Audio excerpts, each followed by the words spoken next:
जमात शशम के तलबा अस्सलामु अलैकुम। उर्दू से दोस्ती के इस सफ़र में आज एक नए सबक के साथ हम आपके सामने हाजिर हैं। जमात शशम यानी छठी जमात। छठी जमात के तलबा उर्दू से दोस्ती जो कि ऑक्सफोर्ड की किताब है और इसे लिखा है उनसिया बानो और उज़माली ने। हम आज असबाक की फ़हरिस्त में देखेंगे आज का अगला सबक। हमारी फ़हरिस्त में मेरे अज़ीज़ उस्ताद कराम, वालिदैन और मेरे प्यारे तलबा, आज का सबक जो फ़हरिस्त में हमारा मुंतज़िर है वो है सबक नंबर 17 और इस सबक का उन्वान है चिड़िया और चिड़े की कहानी। अच्छा बच्चों, यहाँ पर अगर आप फ़हरिस्त के ऊपर देखें तो मैं आपको दोनों अल्फाज दोहराऊँगी। सबक की जमा असबाक और उन्वान की जमा है उन्वानात। तो बच्चों, सबक नंबर 17 उर्दू से दोस्ती छठी जमात की जो किताब है बच्चों, उर्दू की किताब बराए जमात शशम, उसका आज का सबक है चिड़िया और चिड़े की कहानी। मोहतरम उस्ताद कराम और मेरे अज़ीज़ तलबा, सबक नंबर 17 अगर आप बगौर देखेंगे तो ये एक ऐसा सबक है बच्चों और मेरे अज़ीज़ तलबा, अगर आप देखेंगे तो ये एक ऐसा सबक है जिसमें ना तो हासिलात ताल्लुम है, ना कोई सवाल व जवाब हैं और हमें एक सबक दिया गया है जिसकी पढ़ाई हमें करनी है। तो सोचिए और बताइए, हमारी तरह दूसरी मखलूक़ात भी एक निज़ाम के तहत काम करती हैं।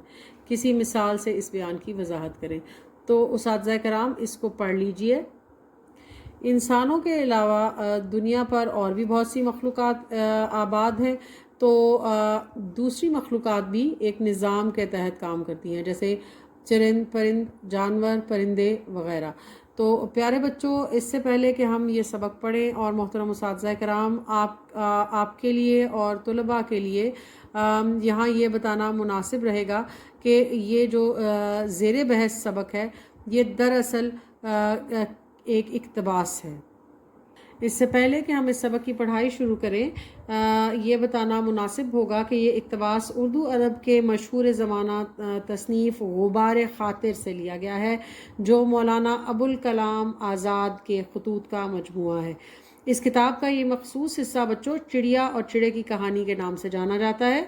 मौलाना अबुल कलाम आज़ाद ने ये ख़ुतूत 1922 से 1925 के दौरान किला अहमद नगर में अपनी असीरी यानी कैद के ज़माने में, जेल के ज़माने में अपने मुखलिस दोस्त मौलाना हबीबुर रहमान ख़ान शेरवानी के नाम लिखे थे।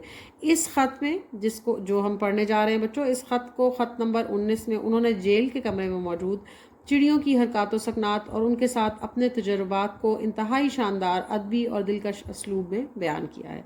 मोहतरम उस्ताद कराम, बच्चों को ये रेफरेंस ज़रूर दीजिए। मौजूदा दौर में ये सबक मुख्तलिफ़ तालीमी बोर्ड्स में पढ़ाया जा रहा है। तो आइए हम इस सबक की पढ़ाई करते हैं और मेरी आपसे गुजारिश है कि आप अपना कलम अपने पास रखिए और अपनी पेंसिल को शार्प ज़रूर कीजिए। तो ये बराए मुताला है आज जो सरगुज़श्त अपनी, कल इसकी कहानियाँ बनेंगी। ज़िंदगी में बहुत सी कहानियाँ बनाई, खुद ज़िंदगी ऐसी गुजरी जैसे एक कहानी हो। आइए आज आपको चिड़िया चिड़े की कहानी सुनाऊँ। यहाँ कमरे जो हमें रहने को मिले हैं पिछली सदी की तामीरात का नमूना है। छत लकड़ी के शहतीरों की है। लकड़ी के शहतीर बच्चों बड़ी और भारी लकड़ी के शहतीरों और शहतीरों के सहारे के लिए मेहराबें डाल दी गई हैं। नतीजा ये है कि जा बजा यानी जगह मुख्तलिफ जगहों पर घोंसला बनाने के कुदरती गोशे कोने खुदरे निकल आए हैं और गोराइयों की बस्तियां आबाद हो गई। अब बच्चों, गोराइयों क्या है? गोराइयों छोटे हुजम की चिड़िया, बहुत ही छोटी साइज़ की चिड़िया, उनको गोराइयों कहा गया है। गोराइयों की बस्तियां आबाद हो गई। दिन भर उनका हंगामा तगोदो गर्म रहता है। उनका हंगामाए तगोदो दिन भर उनका हंगामाए तगोदो गर्म रहता है। यानी हंगामाए तगोदो का मतलब है कोशिश, उनका उड़ना, आना, दाना दुनका चुगना, तिनके लेकर आना और अपना घोंसला बनाना। परिंदों की तमाम तर सरगर्मियों के लिए ये लफ्ज़ इस्तेमाल किया गया है जिसे लिखा गया है हंगामाए तगोदो। کلکتہ میں بالی گنج کا علاقہ چونکہ کھلا اور درختوں سے بھرا ہے، اس لیے وہاں بھی مکانوں کے برآمدوں اور کارنسوں پر چڑیوں کے غول ہمیشہ حملہ کرتے رہتے ہیں۔ غول، جھنڈ، گروہ۔ یہاں کی ویرانی دیکھ کر گھر کی ویرانی یاد آ گئی بقول غالب، اگ رہا ہے در و دیوار سے سبزہ غالب، ہم بیاباں میں ہیں اور گھر میں بہار آئی ہے۔ گزشتہ سال جب اگست میں ہم یہاں آئے تھے تو ان چڑیوں کی آشیاں سازیوں بچوں، آشیاں کا مطلب گھونسلہ اور سازیوں کا مطلب تعمیر کرنا، نے بہت پریشان کر دیا تھا۔ کمرے کے مشرقی گوشے میں منہ دھونے کی ٹیبل لگی تھی، ٹھیک اس کے اوپر نہیں معلوم کب سے ایک پرانا گھونسلہ تعمیر پا چکا تھا۔ دن بھر میدان سے تنکے چن چن کر لاتی، یہاں پر جو ہم لکھاری ہیں وہ چڑیوں کا ذکر کر رہے ہیں، چن چن کر لاتی اور گھونسلے میں بچھانا چاہتی۔ وہ ٹیبل یعنی میز پر گر کے اسے کوڑے کرکٹ سے اٹ دیتے مطلب بھر دیتے۔ ادھر پانی کا جگ بھروا کے رکھا، ادھر تنکوں کی بارش شروع ہو گئی، یعنی جیسے ہی پانی کا جگ بھر کر میز کے اوپر رکھا جاتا تنکے اس کے اندر گر جاتے۔ پچھم کی طرف، پچھم کا مطلب ہے بچوں مغرب کی طرف، چارپائی دیوار سے لگی تھی، اس کے اوپر نئی تعمیرات کی سرگرمیاں جاری تھی۔ کس چیز کی نئی تعمیرات؟ چڑیوں کے نئے گھونسلوں کی تعمیرات کی سرگرمی جاری تھی۔ ان نئی تعمیرات کا ہنگامہ اور زیادہ عاجز کر دینے والا تھا۔ اب تعمیرات کا ہنگامہ یہ تھا پیارے بچوں کہ ایک ایک چڑیا پھر سے اڑ جاتی اور باہر جاتی، تنکے اٹھاتی، اکٹھے کرتی اور بار بار باہر سے اندر آتی اور گھونسلہ بنانے کی کوشش کرتی۔ اور جو اس جگہ پر مقیم ہیں ہمارے جو رائٹر ہیں وہ اس سے عاجز آ چکے تھے، تنگ آ چکے تھے۔ ان چڑیوں کو ذرا سی تو چونچ ملی ہے۔ یہاں پر چڑیوں کے جو حجم ہے اس کے بارے میں بتایا جا رہا ہے کہ چڑیاں کتنی ننھی ہیں اور مٹھی بھر کا بھی بدن نہیں، اور ان کا جسم اتنا چھوٹا ہے کہ آپ کی مٹھی بھی شاید اس سے بڑی ہو، لیکن طلب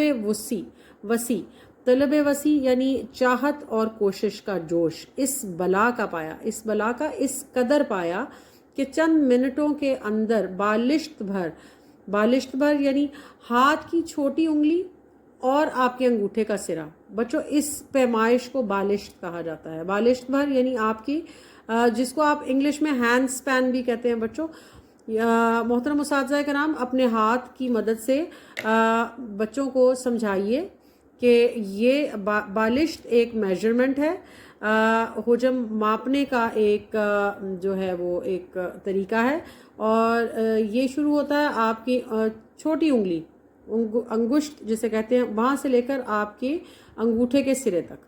تو بھر کلفات کھود کے صاف کر دیتی اور حکیم ارشمیدس کا مقولہ مشہور ہے۔ حکیم بچوں پرانے وقتوں میں حکیم سائنسدان کو کہا جاتا تھا، اور ارشمیدس کون تھے؟ یونان کے ریاضی دان میتھمیٹیشین تھے، اور انہوں نے پانی کا قانون اچھال دریافت کیا تھا۔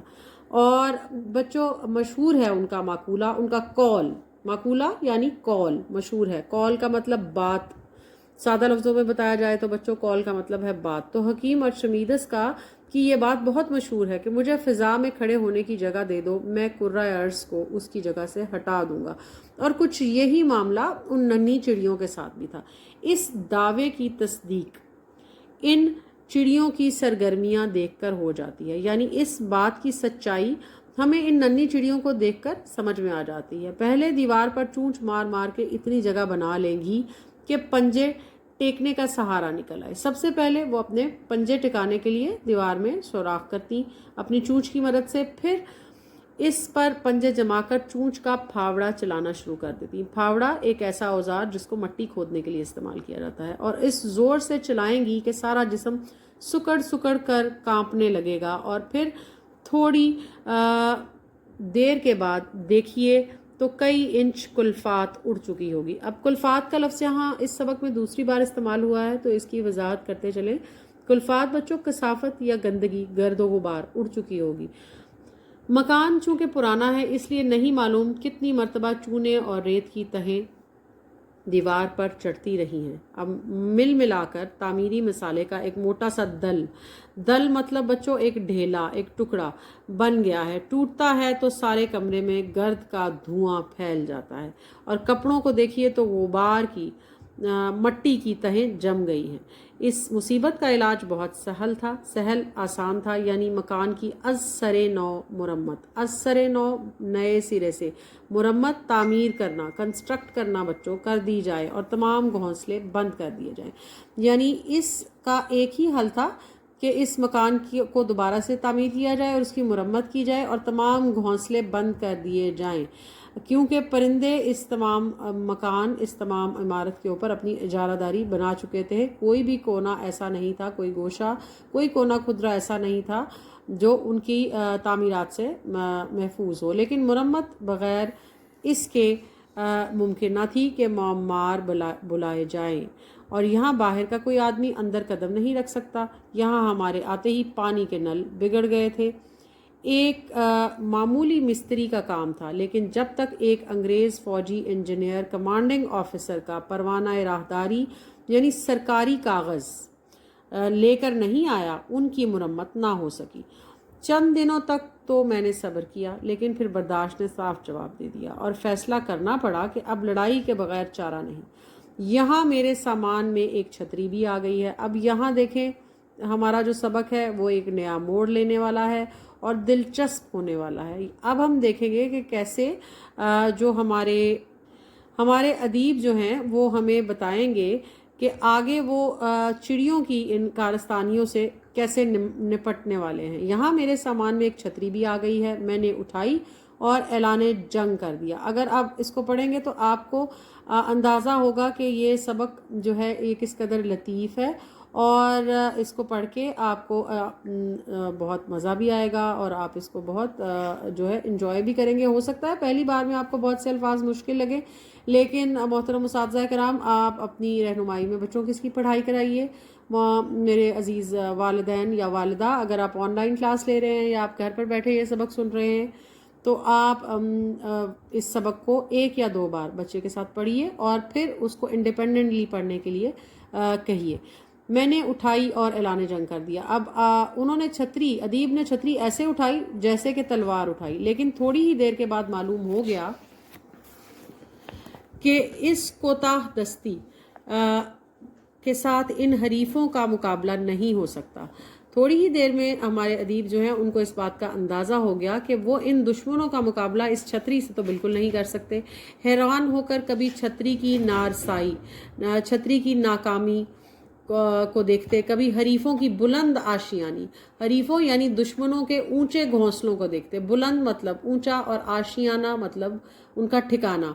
अब प्यारे बच्चों, किसी दूसरे हथियार की तलाश हुई। जब छतरी के साथ कोई उन छुटकारे की सूरत पैदा ना हुई तो दूसरे हथियार की तलाश शुरू हुई। बरामदे में जाला साफ करने का बांस पड़ा था, दौड़ता हुआ गया और उसे उठा लाया। अब कुछ ना पूछिए कि मैदान कारज़ार बच्चों, वो जगह जहां काम सवारे जाएं, में किस जोर का रन पड़ा। मैदान जंग में किस कदर जोर की लड़ाई शुरू हो गई, मार्का शुरू हो गया कमरे में। अब ये मार्का हमारे अदीब और उन नन्ही चिड़ियों के दौरान है। और अगर हम अब देखें बच्चों तो नन्ही चिड़ियाँ और कहाँ एक ताकतवर इंसान, लेकिन बेबसी का आलम देखिए। कमरे में चारों तरफ हरीफ तवाफ कर रहा था। हरीफ मतलब चिड़ियों का वो गौल तवाफ कर रहा था, दायरे में घूम रहा था और मैं बांस उठाए दीवाना वार पागलों की तरह उसके पीछे दौड़ रहा था। आखिर मैदान में अपने ही हाथ रहा और थोड़ी देर के बाद कमरा हरीफान से बिल्कुल साफ था। अब कुछ जो लम्हों की जो कोशिश थी उसके बाद क्या हुआ कि आखिरकार हमारे जो अदीब हैं उन्होंने मैदान मार ही लिया और चिड़ियों को भगा दिया। अब मैंने छत के तमाम गोशों पर फतह मंदाना नज़र डाली और मुतमईन होकर लिखने में मशगूल हो गया, मसरूफ़ हो गया। लेकिन अभी 15 मिनट भी पूरे नहीं गुजरे होंगे कि क्या सुनता हूँ हरीफों की रजज़ ख्वानियाँ, उनकी नन्ही नन्ही आवाज़ें और हवा पैमाइयाँ और फ़िज़ाई सफ़र। रजज़ ख्वानियाँ बच्चों رجز خانی کہتے ہیں جنگ میں اپنی بہادری اور عظمت کا فخر سے ذکر کرنا. اب جو ان کی آوازیں ہیں نا حریفوں کی، رجز خانی حریفوں کی آواز. حریف کون ہے؟ دشمن. اور ادیب کے دشمن اس وقت کون ہے اس سبق میں؟ حریف کے دشمن وہ ننھی چڑیاں ہیں. تو رجز خانیاں جو ہیں بچوں وہ اس کا معنی ہے کہ جنگ میں جب اپنی بہادری اور عظمت کا فخر سے ذکر کیا جائے، یعنی وہ چوں چوں کر کے جو آوازیں نکال رہی تھیں، معصوم آوازیں، اور ہوا پیمائیوں اور فضا کے اندر جو وہ چکر لگا رہی تھیں، پرواز کر رہی تھیں، محو پرواز تھی، ان کی آوازیں پھر سر اٹھا رہی تھیں، دوبارہ سے سنائی دے رہی تھی. سر اٹھا کے جو دیکھا، جو چھت کا ہر گوشہ، ہر کونا ان کے قبضے میں تھا. ارے یہ کیا، یہاں پر تو منظر ہی پلٹ چکا ہے. میں فوراً اٹھا اور بانس لا کر پھر مارکائے کارزار گرما دیا. دوبارہ سے جنگ کا میدان گرم ہو گیا، لڑائی کا میدان دوبارہ سے گرم ہو گیا. ایک طرف ہمارے ادیب ہیں اور دوسری جانب ان کے حریف یعنی ننھی چڑیوں کے غول. اس مرتبہ حریف نے بڑی پامردی دکھائی. پامردی دکھائی مطلب چڑیوں نے اب ہمت نہ ہارنے کا فیصلہ کر لیا تھا. محترم اساتذہ کرام، بچوں کو نوٹس لینے کی عادت ضرور سکھائیے اور پامردی کے معنی لکھوائیے. ثابت قدمی، ایک گوشہ چھوڑنے پر مجبور ہوتے تو دوسرے میں ڈٹ جاتے، لیکن بالآخر میدان میں پیٹھ دکھانی ہی پڑی. کس کو دکھانی پڑی؟ ننھی چڑیوں کو. کمرے سے بھاگ کر برآمدے میں آئے اور وہاں اپنا لاؤ لشکر یعنی اپنی بھاری فوج نئے سرے سے جمانے لگے.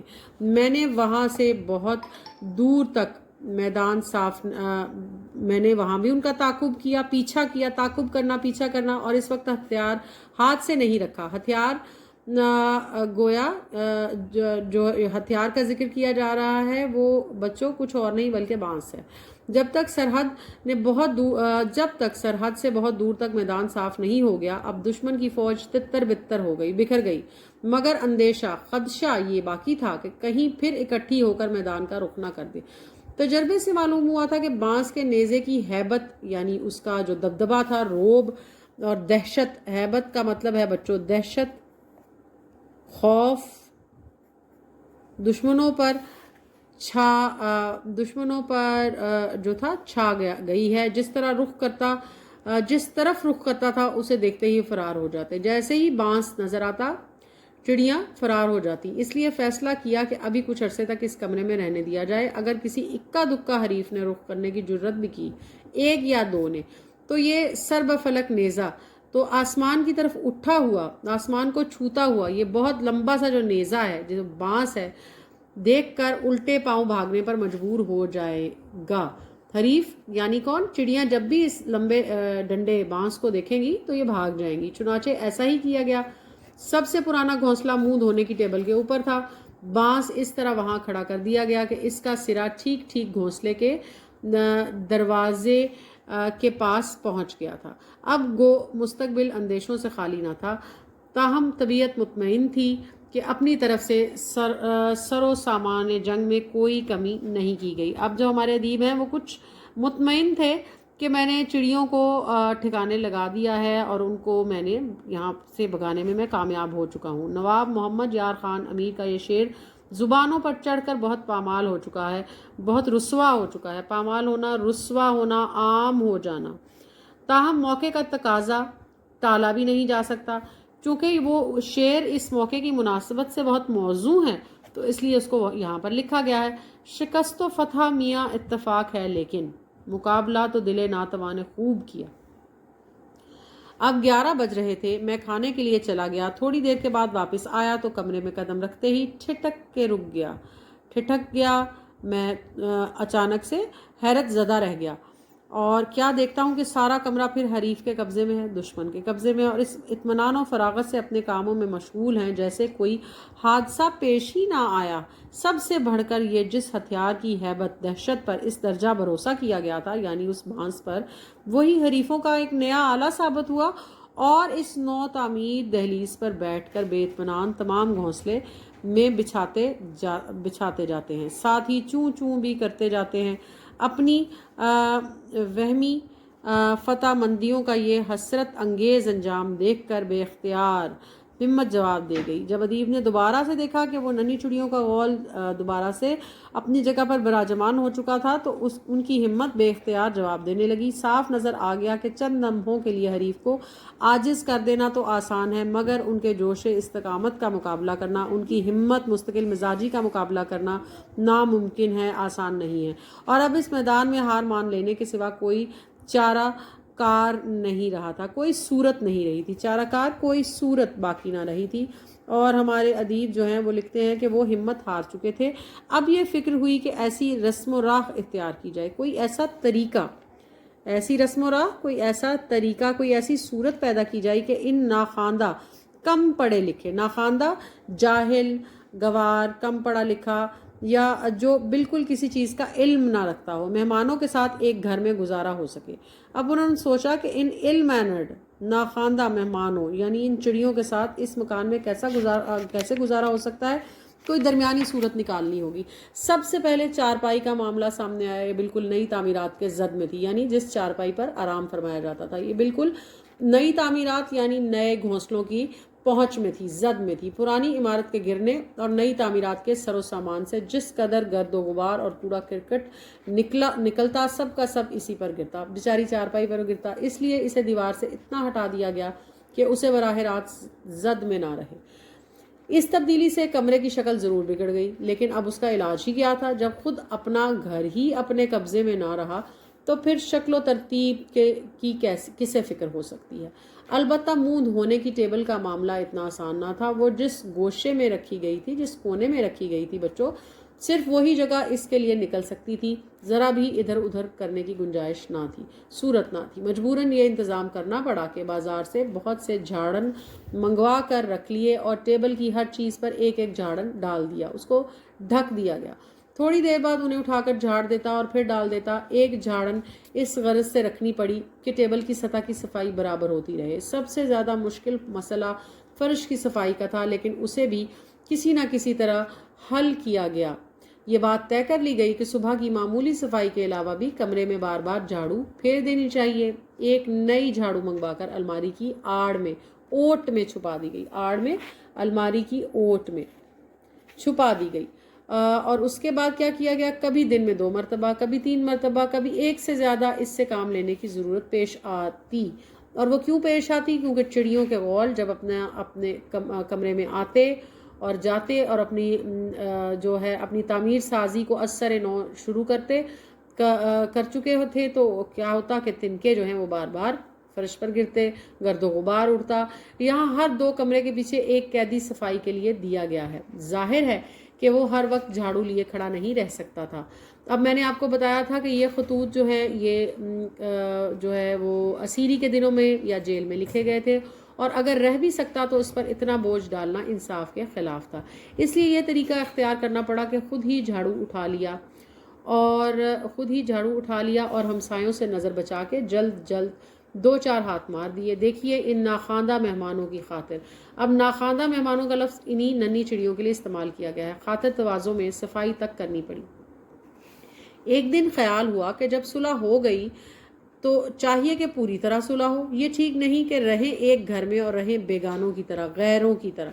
अब अदीब यहाँ पर अपना और चिड़ियों का मुआवजा कर रहे हैं। वो कह रहे हैं कि ये अच्छी बात नहीं है कि मैं और वो नन्हे परिंदे एक ही मकान के मकीन हैं, लेकिन एक दूसरे से बेगानों का सा सलूक करते हैं, गैरों जैसा बर्ताव करते हैं।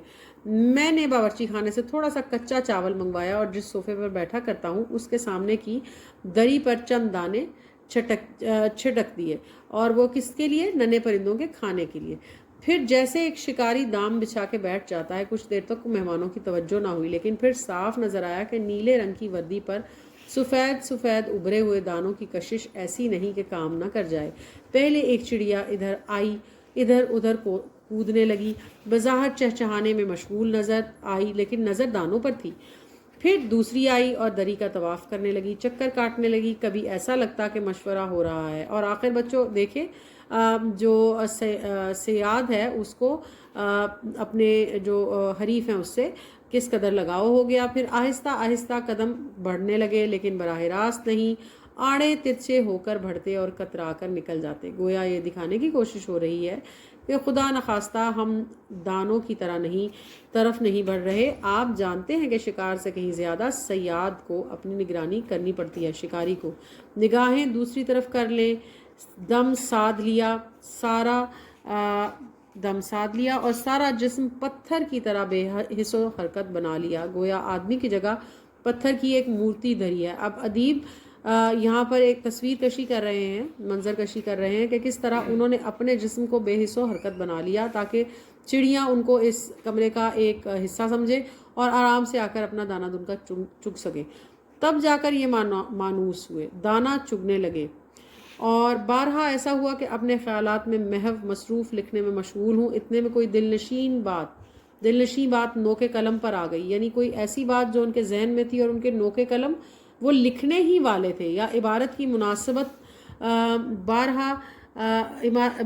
مناسبت نے اچانک کوئی پرکیف شعر یاد دلا دیا. پرکیف یعنی سرور سے بھرا ہوا شعر یاد دلا دیا، اور بے اختیار اس کی کیفیت کو خود رفتگی میں میرے سر و شانہ ہلنے لگے، میرے کندھا اور سر ہلنے لگے، یا منہ سے ہا نکل گیا اور یکایک زور سے پروں کے اڑنے کی ایک پھرسی آواز سنائی دی. اب جو دیکھتا ہوں تو معلوم ہوا کہ ان یاران بے تکلف کا ایک طائفہ میری بغل میں بیٹھا ہے. یعنی بغل یوں تو بازو کے نچلے حصے کو کہتے ہیں، لیکن یہاں پر اس کو محاورتاً استعمال کیا گیا ہے. بہت قریب بیٹھا اپنی اچھل کود میں مشغول تھا، اور جیسے ہی آہ کی آواز آئی یا ہا کی آواز آئی تو وہ پھر سے اڑ گیا. اچھل کود میں مشغول تھا. اچانک انہوں نے دیکھا کہ یہ پتھر اب ہلنے لگا ہے. پتھر کا لفظ ادیب نے اپنے لیے استعمال کیا کیونکہ وہ پرندوں کو کہ اب ایک رفیق بن چکے تھے، ساتھی بن چکے تھے، کیونکہ وہ ان کی قید کے ساتھی تھے، ان کے قید خانے کے ساتھی تھے، ان کے دوست تھے. تو آخر ان کو اپنے ساتھی جو ہیں وہ عزیز لگنے لگے تھے، محبوب ہو گئے تھے اور ان کے دوست بن گئے تھے. تو وہ اپنے آپ کو ساکت اور جامد کر لیتے تاکہ ان کے ساتھی جو ہیں وہ آرام و سکون کے ساتھ پھر سکیں، اڑیں اور اپنا دانہ دن کا چگیں.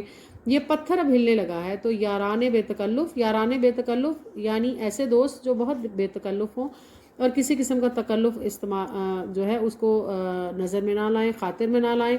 تو یہ لفظ جو ہے بچوں، یہ گروپ آف ورڈز یہاں پر پرندوں کے لیے استعمال کیا گیا ہے کیونکہ پرندے اب ادیب کے بہت قریبی دوست بن چکے تھے. گھبرا کر اڑ گئے. عجب نہیں اپنے جی میں کہتے ہوں، یہاں صوفے پر ایک پتھر پڑا رہتا ہے لیکن کبھی کبھی آدمی بن جاتا ہے. یہاں صوفے پر ایک پتھر پڑا رہتا ہے لیکن کبھی کبھی آدمی بن جاتا ہے. اب اگر ہم دیکھیں بچوں اور محترم اساتذہ کرام، آپ بچوں کے ساتھ پڑھتے پڑھتے ان کا جو انٹرسٹ ہے اس کو ڈیولپ کر سکتے ہیں. چھوٹی چھوٹی چیزوں کی تفصیل ان کے ساتھ شیئر کر سکتے ہیں اور ان کو مختلف مشکل الفاظ کے معنی بتا سکتے ہیں. اور بچوں کے اندر بے حد صلاحیتیں موجود ہیں. آپ کا بطور استاد اور بطور والدین یہ فرض ہے کہ ان صلاحیتوں کو بیدار کیجئے. بچوں کی اردو سے دوستی میں ان کے معاون اور مددگار رہیے.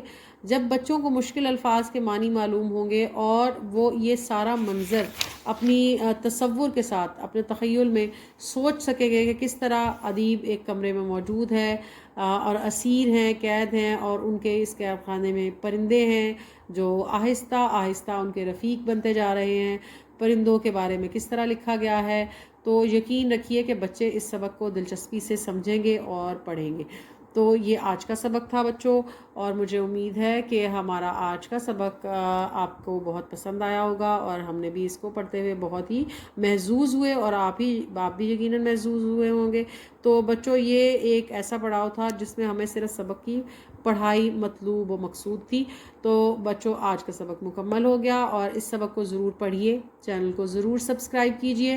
اور میری والدین سے اور اساتذہ کرام سے گزارش ہے کہ اگر آپ ہمارا یہ لیکچر سن رہے ہیں تو سب سے پہلے تو چینل کو سبسکرائب کیجئے. اپنے ہمبل سجیشن سے ہمیں ضرور کمنٹ سیکشن میں آگاہ کیجئے، اور اس کے علاوہ اگر آپ کی کوئی آرا ہو تو ہمیں اس سے بھی مطلع کیجئے. اور اردو سے اس دوستی میں ہم آئندہ کس کتاب کو زیر بحث لائیں اس سے بھی ہمیں ضرور آگاہ کیجئے. شکریہ.